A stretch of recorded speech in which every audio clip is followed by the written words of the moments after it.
Buenos días, mis queridos hermanos, que la paz de nuestro Dios les acompañe hoy. Le ruego a nuestro Dios que nos envíe su Espíritu, que nos capacite para poder entender su palabra, su verdad, ¿verdad? Hoy vamos a tener una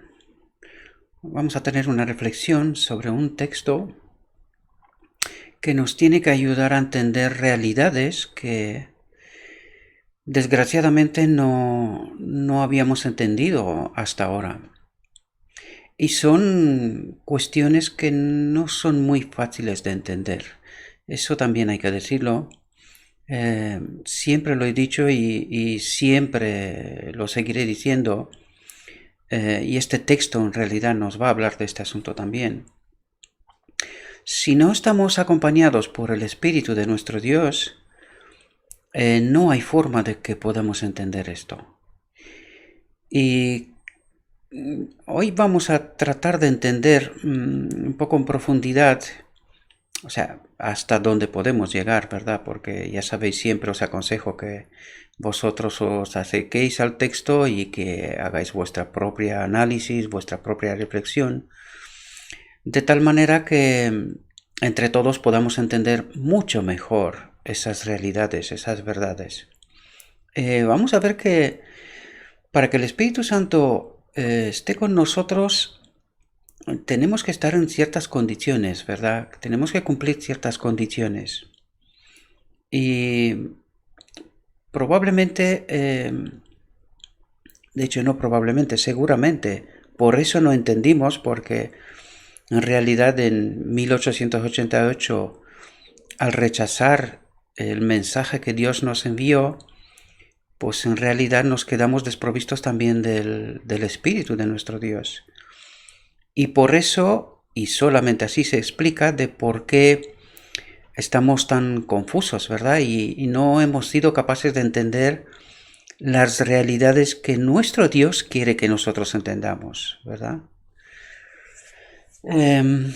Vamos a entrar en el texto y vamos a tratar de analizar, porque hoy es un texto bastante complejo para poder entender. La reflexión de hoy está titulada La naturaleza divina y humana de Cristo, y vamos a entender esta realidad. Es una realidad compleja a la que estamos invitados también nosotros, ¿sí? Cristo conoce las pruebas del pecador, conoce sus tentaciones, ha tomado sobre sí nuestra naturaleza. Y este es uno de los puntos que nosotros no comprendimos, que Cristo se hizo humano.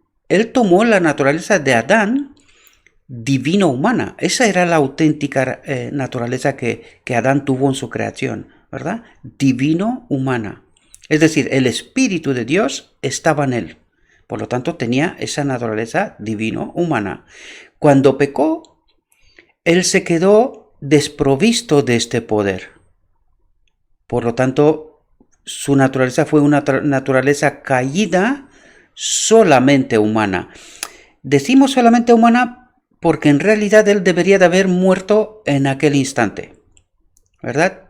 Cuando nos desconectamos del poder de Dios, moriremos. Esa es la realidad. Pero nuestro Dios nos dio un tiempo de gracia para que podamos entender qué es lo que ha pasado, cuál es el problema de la elección que Adán hizo y nosotros hacemos todos los días en realidad, y que le dé una nueva oportunidad de volver a elegir. Por lo tanto, la naturaleza de Cristo era la naturaleza de Adán no caída, porque Cristo no pecó nunca. Por lo tanto, él tenía la naturaleza divino-humana de Adán.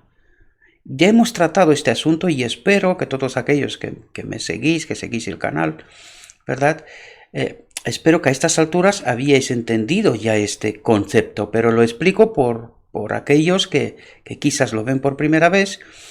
Y claro, seguramente va a ser una cuestión sorprendente, ¿no? Pero yo les invito que vuelvan a ver las reflexiones desde atrás para que puedan entender conceptos que no creo que los va a encontrar en ninguna otra parte, ¿verdad?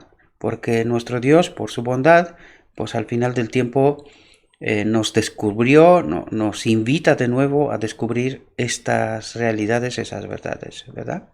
Por lo tanto, Cristo conoce las pruebas del pecador, conoce sus tentaciones, ha tomado sobre sí nuestra naturaleza, es decir, fue un ser humano como nosotros.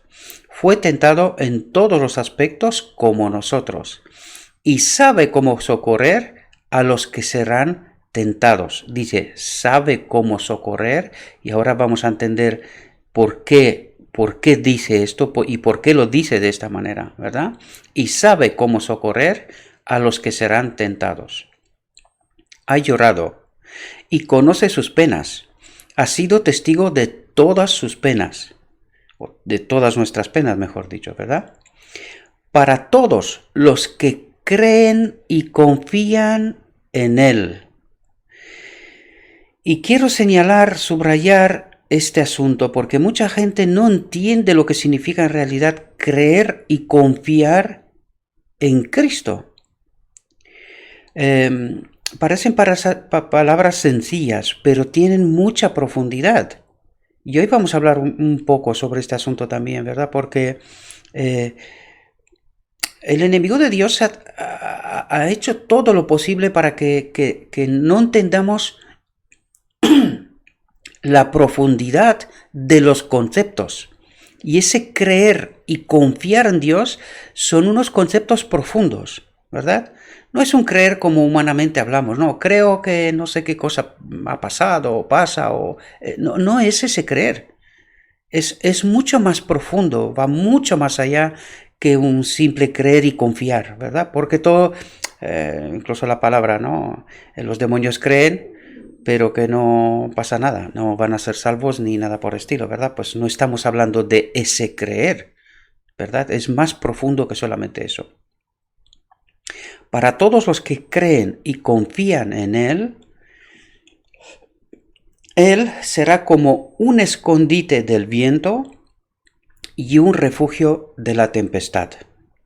Y nos va a explicar todos estos asuntos, ¿verdad? Esta reflexión de hoy. No es una reflexión fácil, lo vais a ver, pero trata de hacernos entender realidades que en realidad se nos han escapado, ¿verdad? Y por eso tenemos tanta confusión hoy, no somos capaces de entender en toda la profundidad del mensaje que la Biblia y la verdad presente trata de enseñarnos, ¿no? ¿Verdad? De explicarnos. Aquellos que afirman que no fue posible que Cristo pecara, no pueden creer que realmente tomó sobre sí la naturaleza humana. Es decir, no pueden creer que era un ser humano, ¿verdad? No pueden creer. Pero ¿no fue Cristo realmente tentado? No solo por Satanás en el desierto, sino durante toda su vida, desde la infancia hasta la edad adulta. Y no nos paramos a pensar aquí, vamos a ver, Satanás fue el siguiente después de Cristo en el cielo, ¿verdad? Pero ¿qué pasa? ¿Que Satanás no sabe cómo funciona el universo? ¿No sabe cómo funciona el mundo que Dios ha creado? Pues claro que sí. Entonces, ¿por qué Satanás está intentando hacer pecar a Cristo si, siendo Dios, pues no puede pecar, ¿verdad? ¿Por qué lo intenta? No es un sinsentido, ¿verdad? ¿Y por qué está intentando Satanás hacer pecar a Cristo? Porque sabía que era un hombre. Él creía que puede engañarlo igual que a Adán.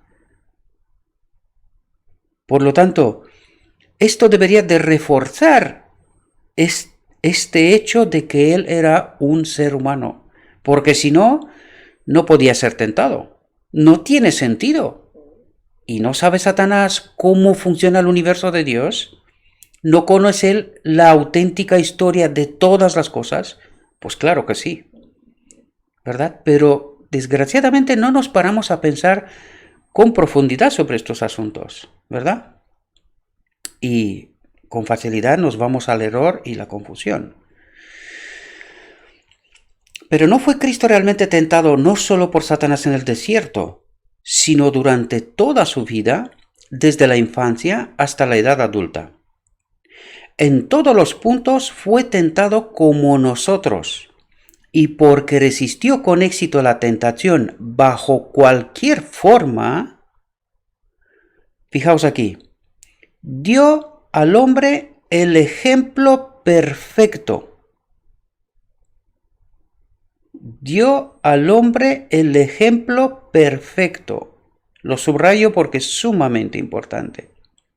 Y a través de la amplia provisión que Cristo ha hecho, fijaos aquí, podemos llegar a ser partícipes de la naturaleza divina. ¿Qué es lo que nos está diciendo aquí en realidad? Está diciendo que por la victoria que Cristo ha conseguido, ¿verdad? Allí donde Adán pecó, y entiéndase, cuando estamos diciendo Adán, debemos de entender humanidad también, ¿verdad? Porque después de Adán, nosotros heredamos las consecuencias de esta elección, ¿verdad? Heredamos consecuencias de esta elección. Pues Cristo viene y allí donde Adán cayó, Cristo venció ante el mismo Satanás. ¿Comprendemos? Y ante las mismas tentaciones. Bueno, en realidad Adán solo pecó en una. Pero es que Cristo resistió a todas las tentaciones que se nos pueden presentar a nosotros. Es decir, Él vino después de 4000 años de pecado y con todas las consecuencias, y Él resistió a todas esas consecuencias. ¿Por qué? Pues precisamente para esto. Dio al hombre el ejemplo perfecto. ¿Por qué? Para demostrarnos que nosotros podemos seguir ese camino trazado por Él mismo. Es decir, si creemos y confiamos en Él, ¿verdad? Y nos fijamos cómo ha conseguido Él vencer, Él nos dice que nosotros también podemos hacerlo. Y por eso dice, y a través de la amplia provisión que Cristo ha hecho, ¿cuál es la amplia provisión? Él ha vencido el pecado de Satanás, es decir, nos ha sacado de la condenación. ¿Y qué fue lo que perdió Adán en Edén? Pues esta naturaleza divina. ¿Y qué es lo que nos dice ahora? Pues de nuevo nos vuelve a dar la oportunidad de que tengamos, o sea, que podemos llegar, dice, podemos llegar, de momento nos da, y ya lo vimos en las reflexiones anteriores, ¿verdad? De momento nos envíe al Consolador, su Espíritu, como ayuda para que para poder llegar a ser partícipes de la naturaleza divina. ¿Cuándo ocurre esto? Al final del día de la expiación es cuando el Espíritu de Dios vuelve a ocupar su sitio en ese templo. Nosotros somos templos del Espíritu Santo. Y eso creo que lo tenemos claro todos, ¿verdad? Pero que no hemos entendido ese mecanismo, ese funcionamiento, ¿verdad? De cómo Dios trabaja, ¿verdad? Pero fijaos aquí, dice, habiendo escapado de la corrupción que hay en el mundo a través de la lujuria. Y aquí vamos a ver que hay una obra previa, por eso es necesario que el Espíritu Santo venga como ayuda, ¿verdad?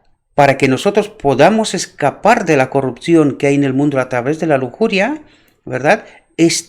Daniel 8:14, y el templo será purificado, es decir, nosotros seremos purificados para que al final del día de la expiación el Espíritu Santo pueda ocupar su espacio en nuestro templo, ¿verdad? Y a partir de ese momento somos partícipes de la naturaleza divina. Ahora también lo somos, pero no en forma completa, total, ¿verdad? Sino que es como ayuda, ¿verdad? Pero aquí no nos paramos a pensar. Aquí el texto nos dice, habiendo escapado de la corrupción que hay en el mundo a través de la lujuria. Aquí el adventismo nos dice que en el bautismo, nosotros, al sumergirnos en el agua, es decir, morimos frente a la vida que tuvimos hasta este momento, ¿verdad? Y cuando salimos, pues recibimos la ropa limpia, ¿verdad? Y que a partir de este momento vivimos otra vida. Bien. Ahora, cuando nosotros leemos este texto y dice, habiendo escapado de la corrupción que hay en el mundo a través de la lujuria, y nosotros decimos que hemos recibido la ropa, y esto lo he escuchado yo de la boca de un maestro de Israel, ¿verdad? La pregunta es, ¿cuántas veces recibimos la ropa? El Evangelio nos dice que solamente una vez. Bien, pues si después de bautizarnos nosotros hemos nacido a una nueva vida y recibimos una ropa blanca, ¿verdad? Que se supone que esta es la ropa con la cual debemos de entrar en el reino de Dios, ¿por qué seguimos pecando? Aquí deberíamos de darnos cuenta de la confusión que tenemos, ¿verdad? Y de la no comprensión de la auténtica realidad que Dios quiere presentarnos. Y podemos ver una vez más que no hemos entendido qué es lo que pasó en 1888. Por eso Satanás trabaja tanto para que estemos apartados, nuestras miradas, nuestro pensamiento, que no reflexionemos bajo ningún concepto qué fue lo que pasó en 1888. ¿Cuál era ese mensaje que Dios quiso enviarnos, ¿verdad? Y que nosotros rechazamos. ¿Y cuál es su importancia? Podemos darnos cuenta que no hemos entendido muchas cosas, ¿verdad? Pero que por la gracia de Dios ahora de nuevo nos vuelve a enviar este mensaje porque es necesario que se prepare ese pueblo remanente, ¿verdad? La historia de este mundo tiene que terminar, ¿verdad? Es clave entender y aceptar este mensaje, ¿verdad? En 1888 fue enviado a través del liderazgo de la Iglesia y fue el liderazgo en nombre de todo el pueblo que rechazó este mensaje. En esta ocasión Dios nos lo envía a todos de manera individual, ¿verdad? Por lo tanto, todo aquel que sin prejuicios, con una mente abierta, se acerca a la palabra de Dios y entiende este mensaje, tiene esta oportunidad de ser parte del pueblo remanente, ¿verdad? Porque todos estos textos hacen referencia al día de la expiación, al pueblo final, al pueblo remanente, ¿verdad? Y tenemos que entenderlo en este contexto siempre. Por eso aquí tratamos esos textos, porque hemos de preparar un pueblo remanente, el pueblo final, a los 144.000 del Apocalipsis 14, ¿verdad? Pues en este contexto debemos de entender estas realidades, ¿verdad? Fijaos, en todos los puntos fue tentado como nosotros, y porque resistió con éxito la tentación bajo cualquier forma, dio al hombre el ejemplo perfecto. Y a través de la amplia provisión que Cristo ha hecho, es decir, de su victoria, esta es la amplia provisión, no estamos condenados, ¿verdad? Bajo el pecado de Adán, no estamos condenados, sino que nos ha sacado de la condenación y nos vuelve a reconectar con su espíritu, para que nosotros podamos recorrer este mismo camino que Él recorrió, ¿verdad? Y a través de la amplia provisión que Cristo ha hecho, podemos llegar, y eso es un condicionante, podemos llegar, y vamos a ver cuál es ese condicionante, ¿sí? A ser partícipes de la naturaleza divina, habiendo escapado de la corrupción que hay en el mundo a través de la lujuria. Jesús dice, y aquí también tenemos que estar atentos, porque claro, Jesús nos dice cosas y nosotros no las entendemos.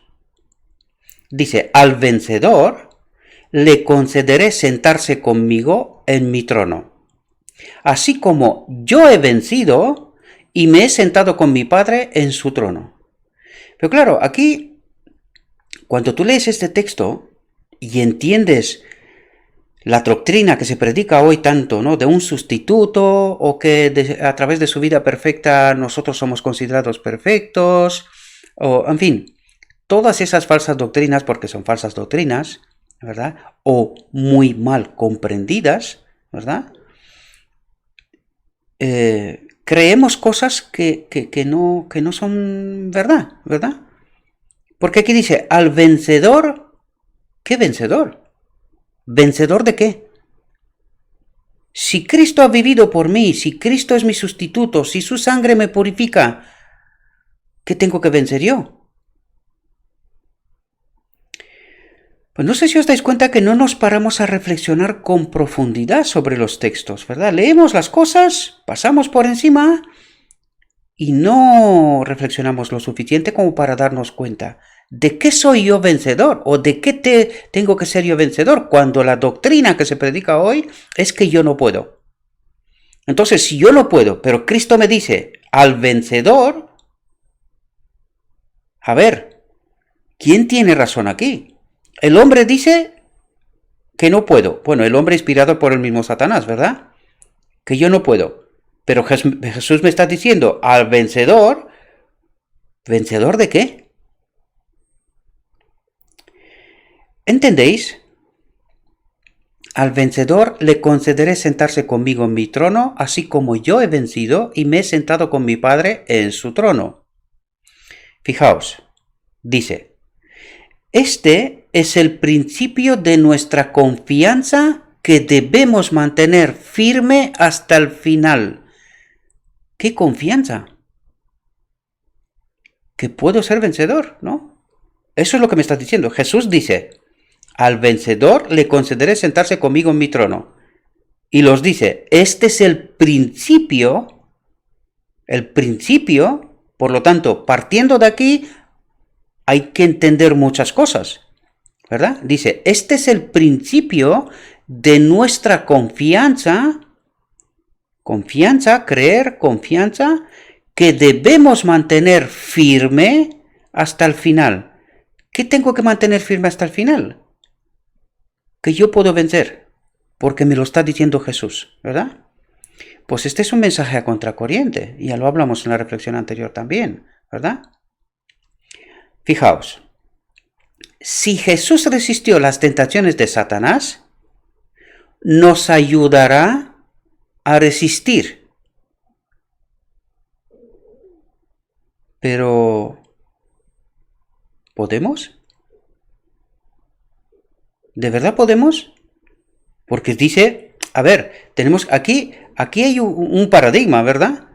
Dice, si Jesús resistió las tentaciones de Satanás, nos ayudará a resistir. ¿A quién creemos? Reflexionemos, mis queridos hermanos, porque si no reflexionamos con profundidad, con mucha facilidad, seremos engañados.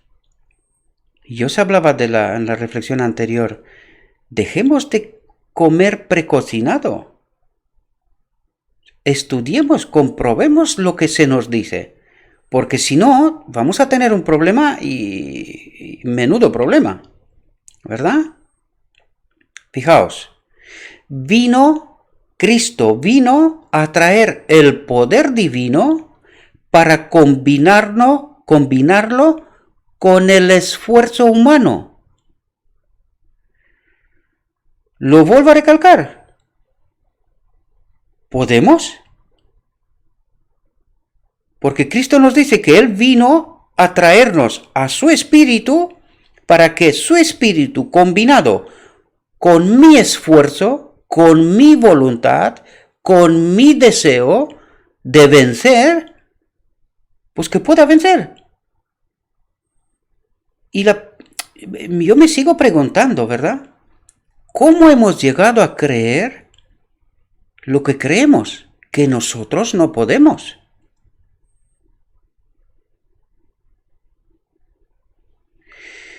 ¿Os dais cuenta como la doctrina de los nicolaitas, que fijaos, parte del siglo I, segundo, tercero, ¿verdad? Fijaos de lo de lejos que viene, con que solo creer, ¿y qué es ese tipo de creer? ¿Verdad? Ya somos salvos. Pues aquella heresía ha ido desarrollándose hasta convertirse en sinfín de doctrinas, porque si tú te vas a cada iglesia, te vas a encontrar con una distinta creencia, con referencia a la salvación. Entonces, Cristo nos dice una cosa, está en la palabra, pero claro, pasamos de largo sobre ella y no logramos entender las profundidades de lo que Cristo nos quiere decir. ¿Verdad? Por lo tanto, ¿podemos entender lo profundamente engañados que estamos? Y eso, en gran parte, es por culpa de comer precocinado, de no confiar en Dios, que Él nos ha enviado ese poder, ¿verdad? Para que nosotros podamos ser vencedores como Él lo fue. Si esto está en la palabra de Dios. Pero, ¿nos lo creemos? ¿Os dais cuenta? Jesús estaba libre de todo pecado y error. No había ni un rastro de imperfección en su vida o carácter. Y aquí tenemos que entender, porque claro, Él aquí nos invita, debemos de entender que Cristo parte del hecho de que Él nació teniendo el Espíritu de Dios en Él. Por lo tanto, no tuvo pecado. Pero Él nos invita a nosotros a esa purificación del templo, porque fijaos lo que dice, Jesús estaba libre de todo pecado y error. No había ni un rastro de imperfección en su vida o carácter. Por lo tanto, nosotros estamos invitados a llegar a esta condición, para que luego podamos entender lo que vamos a leer a continuación, ¿verdad? Mantuvo una pureza intachable bajo las circunstancias más difíciles.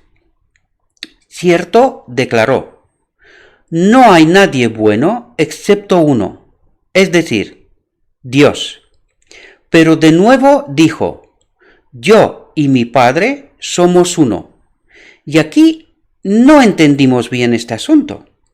Cuando Él dice, yo y mi Padre somos uno.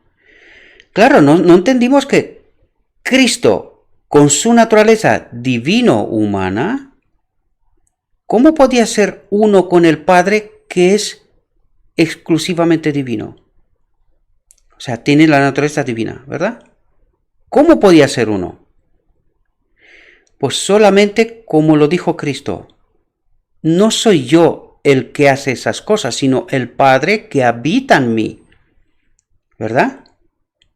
Por lo tanto, fijaos, Jesús habla de sí mismo, así como del Padre, como Dios. Y reclama para sí la justicia perfecta.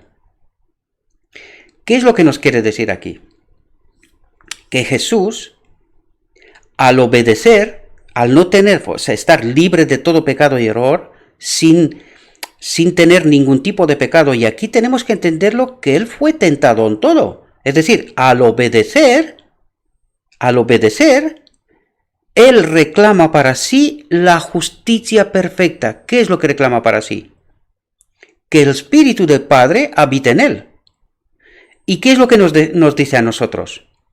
Que si nosotros hacemos esta obra de purificación del templo, podemos reclamar la justicia perfecta también para nosotros.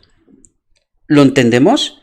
Entonces el Espíritu de Dios al final del día de la expiación ocupará su lugar en nuestro templo. Esta es la lección que debemos de entender de aquí. ¿Entendéis? Fijaos, y aquí nos lo explica. En Cristo moraba la plenitud de la divinidad en forma corporal. ¿Qué quiere decir aquí? que en Cristo moraba el Espíritu de su Padre, del Padre. Eso es lo que dice. En Cristo moraba la plenitud de la divinidad, pero él era un ser humano. Su naturaleza era divino-humana. Sin embargo, dice que en él moraba la plenitud de la divinidad en forma corporal. Es decir, que en él moraba el Padre. ¿Lo entendemos? Y por eso en la cruz dice, Padre, ¿por qué me has abandonado? Pues porque si el Espíritu del Padre no se aparta, Cristo no puede morir. Porque la eternidad estaba en él. ¿Lo entendemos ahora? En Cristo moraba la plenitud de la divinidad en forma corporal. Por eso, aunque tentado en todos los puntos como nosotros, estuvo ante el mundo desde su primera entrada en él sin ser contaminado por la corrupción. ¿Lo entendemos? Aunque rodeado de ella. Y fijaos, ¿no debemos nosotros también hacernos? Y aquí tenemos que entender esa purificación del templo, ¿verdad? Dice, hacernos partícipes de esa plenitud. Y no es así, y solo así, que podemos vencer como Cristo venció. ¿Entendemos el mecanismo, queridos hermanos? ¿Entendemos a lo que nos invita Cristo? ¿Verdad? Si lees el texto de nuevo y reflexionas profundamente, te puedes dar cuenta de a lo que nos está invitando. Porque dice, en Cristo moraba la plenitud de la divinidad en forma corporal. Por eso, aunque tentado en todos los puntos como nosotros, estuvo ante el mundo desde su primera entrada en él, desde su nacimiento, sin ser contaminado por la corrupción, porque el Padre habitaba en él, ¿verdad? Aunque rodeado de ella. Y fijaos a lo que nos invita, dice, ¿no debemos nosotros también hacernos partícipes de esa plenitud? Y no es así, y solo así, que podemos vencer como Cristo venció.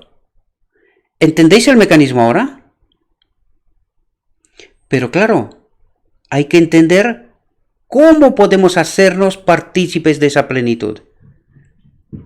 Y a lo que nos invita es a la limpieza del templo, ¿verdad? Daniel 8:14. ¿Por qué estamos tan confusos de comprensión? ¿Por qué no nos aferramos a Jesús y sacamos de él, ¿verdad? Entendemos cómo ha vencido él, cómo lo ha hecho él, cómo ha podido él, siendo un ser humano, vencer, ¿verdad?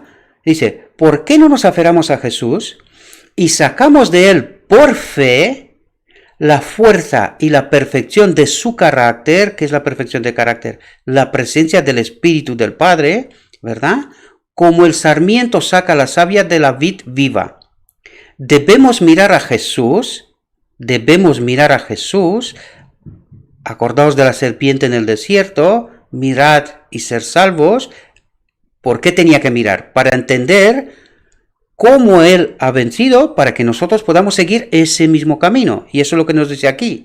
Debemos mirar a Jesús y entender, lo digo yo, ¿verdad? Debemos mirar a Jesús y crecer paso a paso en el trabajo de superación mientras las tentaciones nos cierran, nos ponen a prueba, ¿verdad? Fijaos porque aquí nos explica qué significa esa purificación del templo. Dice, permaneciendo en Cristo, es decir, procurar que el Espíritu esté con nosotros, ¿verdad? Eso es lo que trata de decirnos. Permaneciendo en Cristo, en obediencia, ¿verdad? Nos hacemos uno con Él. Nos explica el crecer de antes, ¿verdad? Y crecer paso a paso en el trabajo de superación. Permaneciendo en Cristo nos hacemos uno con Él.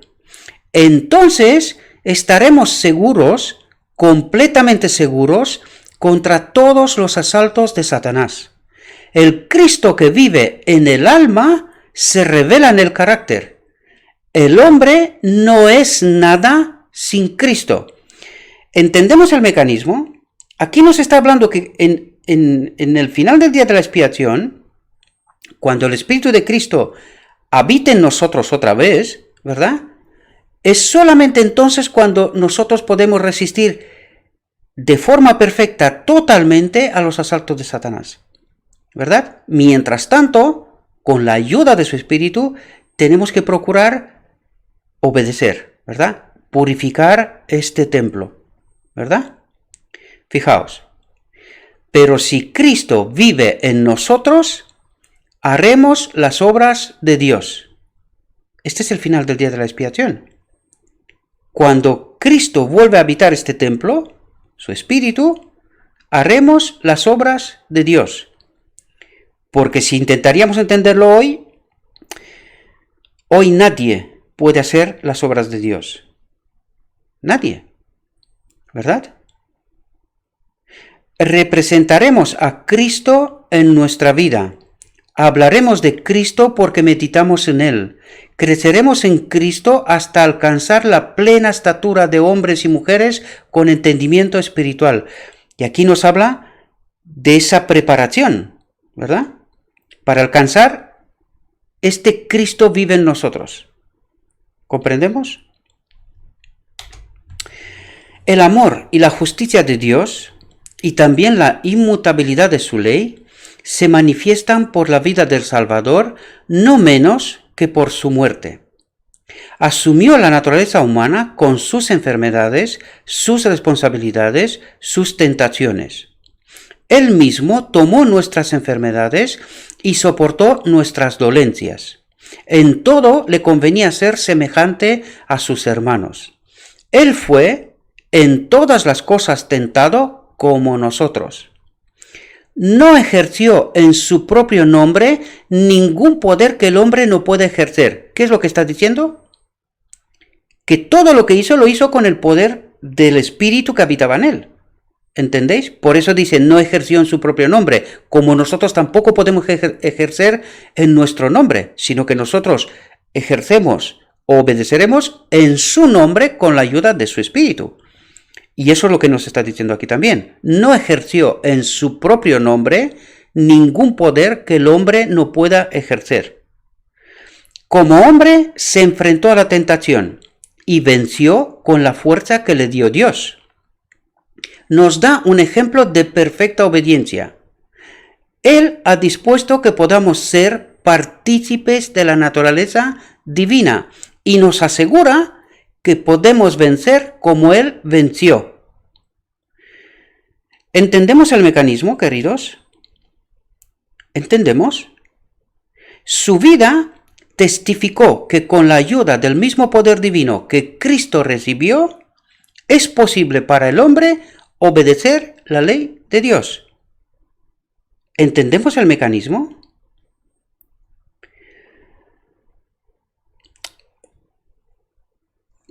Aquí podemos ver una vez más que no hemos entendido bien el mensaje que Dios nos quiere enviar, ¿verdad? Y que al no tratar nosotros mismos de entender estas realidades por nosotros mismos, al confiar que se nos cuente las verdades de lo escrito está, pues claro, estamos sometidos al error del ser humano, ¿verdad? Porque no podemos culpar a nadie del mal entendimiento de lo escrito está, solamente a nosotros mismos, ¿verdad? Si no estudiamos y no entendemos por nosotros mismos, si no le permitimos al Espíritu Santo que nos revele su auténtica realidad, pues claro, confiamos en lo que nos cuentan otros y es así como llegamos al error. ¿Entendéis? Por eso es necesario que este pueblo remanente entienda por sí mismo el mensaje que Dios nos quiere revelar. ¿Sí? Bueno, mis queridos hermanos, espero que esta reflexión os ha sido de ayuda. Os ruego que no confiáis porque todas esas realidades, todas esas verdades, queridos hermanos, tienen un propósito, ¿verdad?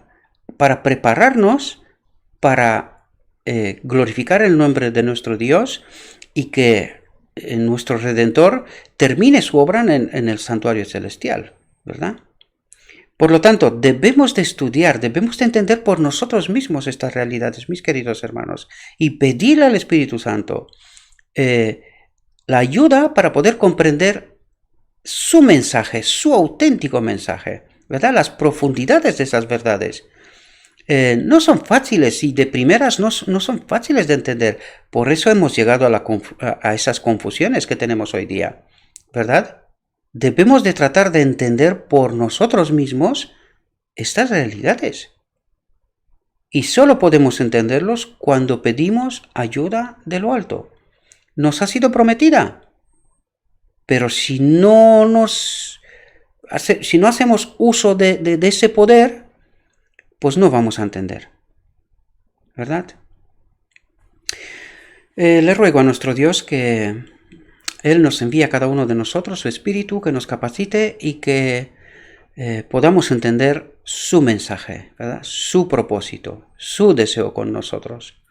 Y que juntos podamos ser parte de ese pueblo remanente que glorificará a nuestro Dios y que verán venir a nuestro Redentor, a nuestro Rey, para llevarnos consigo en su reino. Os deseo que tengáis un próspero día y que todo lo que os he dicho, os lo he dicho en nombre de Cristo Jesús. Amén.